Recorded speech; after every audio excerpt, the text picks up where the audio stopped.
Absalamca yaxşı olma. Näpke salamet olma, çılıkma, olma. Kese. Ha, sınımış mənim dokşuq bir qapqan qırıpdı dep anlap qoşluq olumdun. Şu qapqanı mən düşməyim dep çıxdım. Nim bolar zada? Bu yerden kapkan qılmıdım. Nuşqullah. Faaliyet qılıbatım mən. Sılaqağa ras fəaliyyət qılmagan ha. Ha. Qada fəaliyyət qılıbına? Ama koks şerbetide onu işke edemge. Ma kahveden bir işik soğuk qılıbatım mən. Ha. Atılına ammay. Vay mən 3 yılın yağımış. Nikmet'in koks şerbetini, mış qəhvəsini içib atırmamasma. Bana işim soğuk qılmadı ya. Ya bu faaliyetinin vakti var məndik o. Vaxtı var? Ha. Ma bir minutda manında onu işbağa edemge. Manında bir soğuk qılıbatım bir işik kahveden. 1 minutda? Ha. Sen işib getdin ya Absalamca? 30 gün qılamdıq məndik. Bu qanda iş bağlı bunu 1 minutda. O işbağıl bolu da. O gümsü adem işidi qanimi bu. Gümsü vardı. Mən işimə. Ha işse? Muş 10 tane Nikmet'in koks şerbeti birini koyma içsek. Mənə də bir iş verəm ha. Ha.Əkəsə qollarını. 1 minut qoy. Ha, 1 minut. Tutdum ha. Tapsap ketken ha. Şemla. İşimə.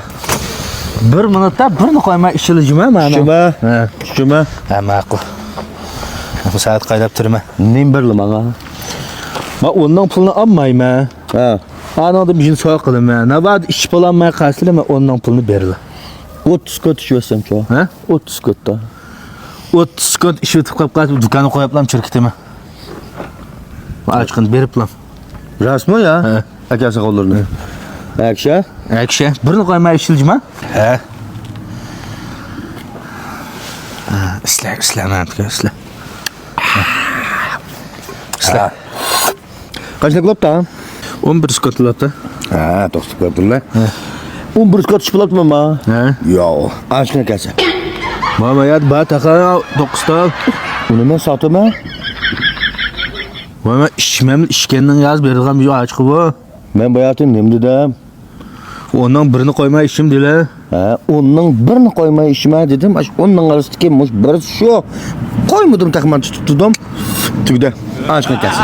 Vay onda degen gap emas mi? Ondan hemmisining birini mi koyma işilar dedim men sizga deyman. Birini mi emas, birini koymay dedik mana birini koymay iştok. Bo'lsa açma gelsin. Ben bu henni varını şimdi dedim. Kapımsa maqtim men ezib ketibdim. Yo'q, men uni qilmayman. Bamtlar ya bayatdan flop qolganmi? Batib men gumpular uchib ketibdim. Açma gelsin. Gumpa emas bu rast gapman. Gelsin açma. Chaqchaqimsa men kama. Dadangda gedeme deş men sen çaqchaqlışımı açqanala. Ya men manimi beray bo'ldi men tika. Açqanma keyin ala. Ma kokusini beray, qahvani beray. Ezibdim men. Bu mening bu. Shu sildan bo'ldi ham abi. Qahvani ichib. Mishkep mijadlab qasimjima men kama ko'chmalik taqib ketmişim. Bir kishim guma demisa, Unda o'z bilan telpim bor. ha. Nesi deptani o'chirmas. Bol chataq o'zim o't qo'ydim. Qayt xotirdim shuni ep qo'ymiz. Yanıma. Ha. Ya ma'qul. Sen mishadin ketadiganlar ish bo'lsa. Ha. Ma'lum rahmat. To'xtatmay faoliyat qilib turmiz juma. Ma'qul. Faoliyat qilib turmiz. Faoliyat to'xtab tursak. Ma'qul. Nima degan kat? Resmiy g'otek chiqdi ya.